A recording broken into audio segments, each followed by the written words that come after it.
Présentation de la deuxième étape du Tour de la Relève internationale de Rimouski sur une distance de 55,2 km, avec un parcours rapide et une montée majeure dans le secteur de Saint-Anaclet, avec départ et arrivée du site officiel de l'événement à Rimouski.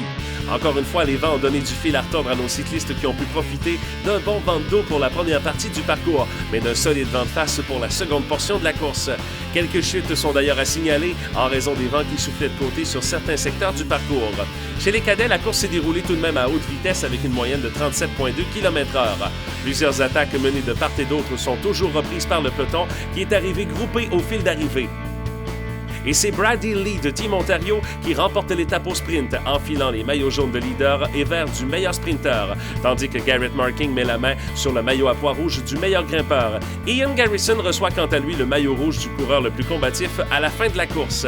Du côté des catégories féminines, un peloton groupé reprenant les attaques peut résumer la situation sur une majeure partie de la course. Cependant, un groupe d'une quinzaine de cyclistes s'est démarqué et a filé de façon regroupée jusqu'à l'arrivée. Les filles auront roulé une vitesse moyenne de 34,4 km/h. Chez les cadettes, c'est Laurie Jusson de CCB Ultime Vélo qui a franchi la ligne en première position. Chez les juniors, c'est Madeleine Boutet qui remporte la course au sprint, mettant la main aussi sur le maillot jaune de leader au classement général. Catherine Ouellette met la main sur le maillot vert. Le maillot à pois rouge a été remis à Sarah-Élisabeth Poitvin et le maillot rouge pour la combativité dans cette étape a été décerné à Laurel Radburn. Le Tour se déplacera demain à Montjoly pour les départs de l'étape du jour, une course sur route de 80 km avec bon nombre d'ascensions. Pour tous les détails et résultats complets, consultez le tourdelarelève.ca.